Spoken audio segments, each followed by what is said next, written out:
For such a time as this, we have been called together to undermine and destroy the evil of authoritarianism that pervades the land. It is a difficult moment, but we are not without hope.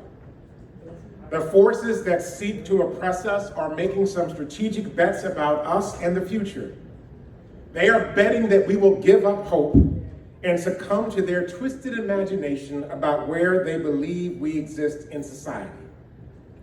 But the reality is that we are resolved in having an imagination of what this nation could have been, could be now, and will become. The reality is that everyday citizens like us are deeply committed to being people who stand for and with each other. Let me just say that again. The reality is that everyday citizens are deeply committed to being people who stand for and with each other. The reality is that we will see their lies and their manipulations for what they are. And we will be bold and courageous in the face of those lies to tell a new story about the America that never was, but could in fact be.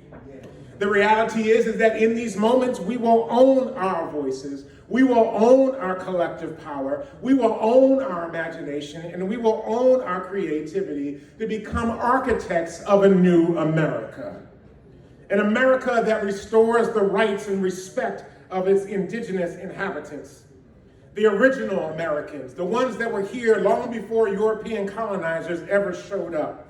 An America that atones for the evil of slavery and provides reparations for those that have been deeply impacted, not just by slavery, but by Jim Crow, James Crow Esquire, and every other form of racial oppression that has come to and exist.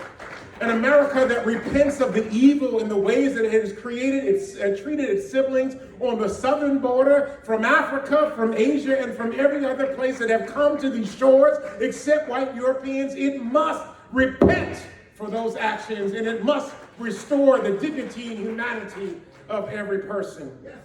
An America that welcomes all of God's children, wherever they come from, so that we can all live a thriving and flourishing life together.